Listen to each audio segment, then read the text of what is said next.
olay şu şekilde oluyor. Tahminen yine o anlatılanlara göre. Bu kulenin olduğu yerdeki makarada halat sıkışması meydana geliyor deformasyonlardan dolayı. Halat sıkışması olduğu an bir gözde bunu fark ettiğinde durdurması lazım teleferik sisteminin. Böyle bir durdurma olmuyor ve aşağıdaki civataları, bağlantı 7 metre altındaki ikinci 3 tane kolona bağlantı noktasındaki civatalar kopuyor. Burada görülen şu var. Bu tür insan taşıyan, yoğun insan taşıyan teleferiklerin imalatından itibaren daha hassas kontrol edilmeleri lazım. Burada teleferiğin imalatında da biraz zayıf bir yapı gibi gözüküyor. Tabii detaylı incelenmesi lazım. Acil durum senaryolarının olması lazım. Bu senaryolardan en önemlisi de böyle bir teleferikte insan kalması.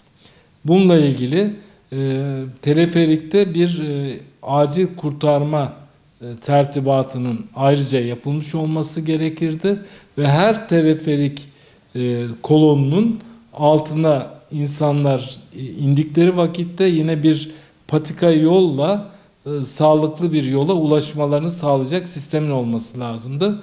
Burada o patika yolların ve insanların kaçış yollarının da uygun olarak yapılmadığını, zaten çok dik bir alan olduğunu görüyoruz ama yine de yapılabilirdi. Onlar da yapılmamış.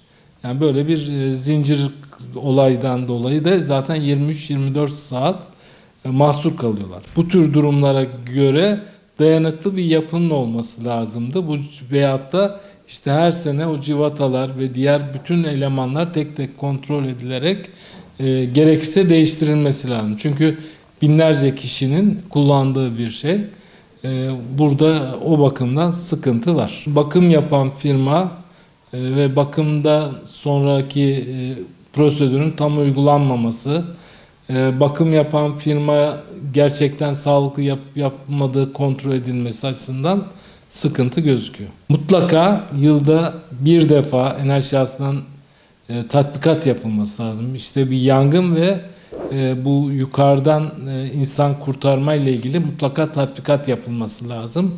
Bu tatbikat yapılsaydı buradaki eksiklikler görülürdü ve oradan insanların kurtulamadığını, mutlaka helikopterle kurtarmak gerekir gibi zor durum olduğu görülürdü. Bunu yapılırdı, bu önlenirdi. Özellikle çok kişinin taşındığı bu tür asansörler olsun, bu tür teleferikler olsun daha sağlıklı denetim sistemlerinin geliştirilmesi lazım. Bu konuda çalışılması lazım. Gönül ister ki bu daha önce çalışılmış orada bir yedek emniyet halatı olsaydı, hiç helikopter gelmeden insanların kurtarabilecek bir sistem oluşturmuş olsaydı, bu diyelim ki 24 saat, 23 saatte değil, belki de 5 saatte, 6 saatte rahatlıkla yapılacak bir şey olacaktı. Yani bunların çalışılması lazım.